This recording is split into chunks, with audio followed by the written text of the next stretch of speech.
公主，谁是四川将领？你们本来就是两个世界的人。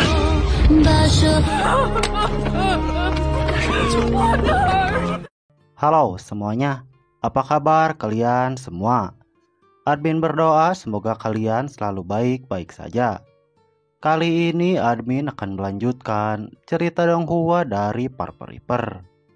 Setelah di episode sebelumnya, Dilin melakukan negosiasi dengan Kaisar Dewa Iblis dan menjadikan Kardan sebagai jaminan sampai tercapainya sebuah gencatan senjata yang menyelamatkan pasukan pusat dan KMCU.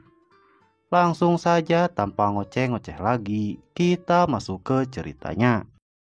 Saat ini suasana di kota Pai masih sangat bergejolak dengan pasukan suku iblis yang mulai bergerak di bawah pimpinan Yulin. Sementara itu pasukan pusat dan KMCU sedang sibuk mempersiapkan semua hal yang dibutuhkan untuk peperangan, dengan Luo Jie yang mengatur segala urusan persiapan.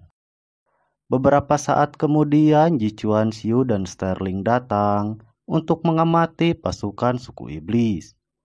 Di sisi lain, seluruh pasukan suku iblis juga sudah mulai bergerak dengan semua peralatan perang mereka yang telah dikerahkan. Setelah semuanya sudah siap, Yulin memerintahkan pasukannya untuk menyerang kota Pai secara habis-habisan. Walaupun wakilnya menyarankan sesuatu, tapi Yulin menyadari kalau Sterling tidak mudah ditipu. Dengan itu Yulin pun tetap teguh dengan keputusannya. Namun baru saja perintah dikeluarkan, datang seorang prajurit yang melaporkan kalau Kaisar Dewa Iblis memerintahkan Yulin untuk menarik pasukan. Mendapati hal itu, Yulin langsung berbicara dan menyuruh prajuritnya membatalkan serangan. Dengan itu suara trompet berbunyi yang menandakan kalau pasukan suku iblis telah menarik pasukannya kembali. Di sisi lain, pasukan pusat yang mendengar suara itu menjadi kebingungan, termasuk juga dengan Ji Chuanxiu dan Sterling, yang membuat mereka bertanya-tanya tentang tindakan pasukan suku iblis. Sementara itu, Yulin langsung bergegas menuju ke campnya untuk menemui Kaisar Dewa Iblis dan akan menanyakan semua yang telah terjadi. Pada saat yang sama, dia berpapasan dengan Dilin yang telah menyelesaikan perjanjian gencatan senjata dengan suku iblis.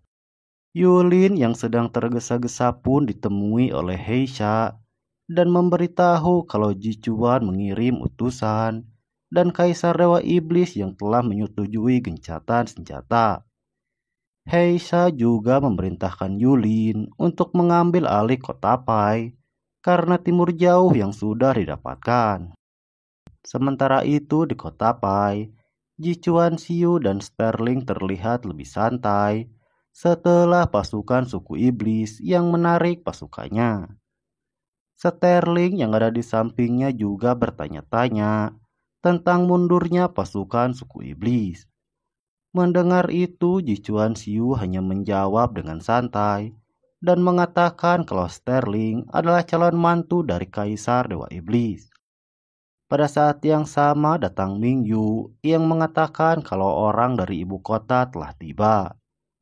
Di sisi lain, Jin Xin telah menunggu Ji Chuanxiu dan Sterling di satu ruangan. Saat Ji Chuanxiu dan Sterling datang, dia langsung memberikan hormat kepada mereka berdua. Tanpa menunggu lama, Jin Xin langsung memberitahu kalau Ji Chuan telah melakukan gencatan senjata dengan pasukan suku iblis. Dan semua pasukan harus segera kembali ke Benteng Waren. Yang mana hal itu membuat Sterling menjadi kaget. Sementara Ji Chuanxiu memberikan surat yang diberikan Ji Xin kepada Sterling. Setelah membaca surat itu, Sterling menjadi semakin marah sampai memukul meja yang ada di depannya. karena dia tidak terima dengan keluarga yang menyerahkan Timur Jauh kepada suku iblis.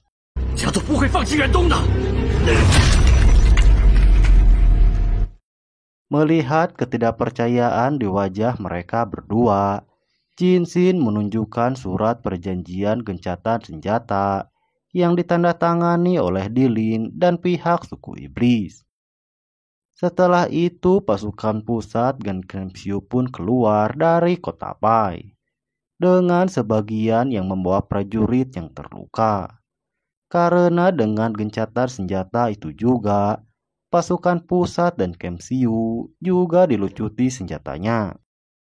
Sementara itu pasukan suku iblis mengejek pasukan pusat yang kelelahan, dengan sebagian lagi yang penuh dengan luka. Kadun yang bersama Yulin juga meremehkan pasukan manusia yang dinilainya takut akan kematian. Namun Yulin yang ada di sampingnya memiliki pendapat lain karena dia memperkirakan kalau manusia adalah satu-satunya ras yang tidak mungkin mereka taklukkan.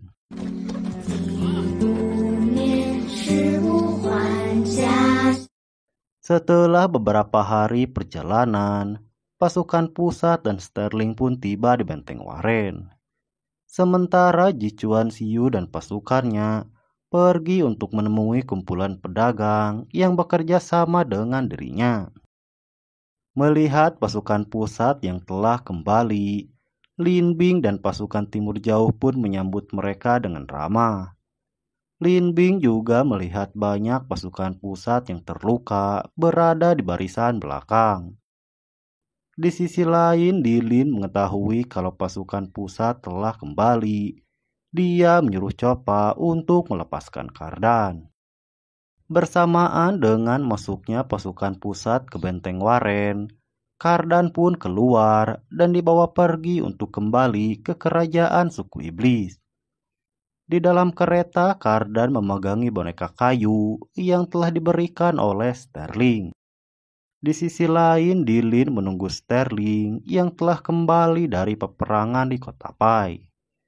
Yang kemudian kedua saudara itu terlibat pertemuan yang mengharukan setelah terpisah medan peperangan. Sterling juga mengungkapkan penyesalannya karena banyak prajurit yang menjadi korban di kota Pai. Melihatnya datang sendirian, Dilin pun menanyakan Jichuan Xiu kepada Sterling. Mendengar itu, Sterling mengatakan kalau Jichuan Xiu pergi menemui kamar dagang yang bekerja sama dengan dirinya. Setelah itu, Dilin menjelaskan kalau Kardan telah pergi untuk kembali ke suku iblis. Mendengar itu, Sterling langsung berbalik dengan tujuan untuk menemuinya. Akan tetapi dia dihalangi oleh Dilin sampai mereka terlibat perkelahian. Sebelum akhirnya Sterling pun bisa tenang. Mengetahui kalau Kardan telah pergi, jelas saja membuat Sterling sangat terpukul.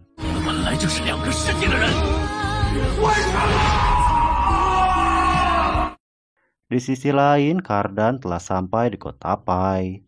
Dia juga melihat ke arah kota yang telah hancur akibat peperangan sebelumnya. Kesedihan juga terlihat jelas di raut muka Kardan saat melihat kota Pai yang telah hancur. Dijelaskan juga kalau peperangan kali ini adalah peperangan terburuk dalam sejarah Jichuan. Karena lebih dari 600.000 pasukan telah gugur, dengan Timur Jauh yang kembali jatuh kepada suku iblis. Beberapa hari kemudian pasukan pusat telah sampai di ibu kota. Melihat itu, para warga langsung menyambut mereka, dengan sebagian orang mencari anaknya dan menemukan kalau mereka tidak kembali. Jelas saja hal itu membuat ibu kota dipenuhi dengan tangisan bahagia sekaligus sedih dengan kembalinya pasukan pusat. Sterling yang melihat itu juga kurang lebih merasakan hal yang sama dengan mereka semua.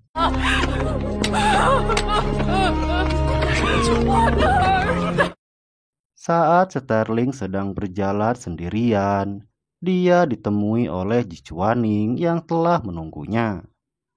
Melihat kecemasan di wajah Ji Chuaning, Sterling memberitahu kalau Ji Chuanxiu baik-baik saja dan dia akan kembali nanti. Setelah mengetahui hal itu, Ji Chuaning memberikan seikat bunga yang telah dibuat Cardan kepada Sterling. Namun Sterling yang mentalnya tidak stabil karena peperangan, malah membuang bunga itu sampai membuat Ji Chuaning menjadi kesal. Sebelum akhirnya dia memungut kembali bunga itu dari tempat sampah dan langsung termenung di tempat itu sambil mengingat kebersamaannya dulu bersama dengan Cardan. Dengan itu, Jenderal Perang Harimau Ji Chuan pun sedang berada di titik terendah dalam hidupnya.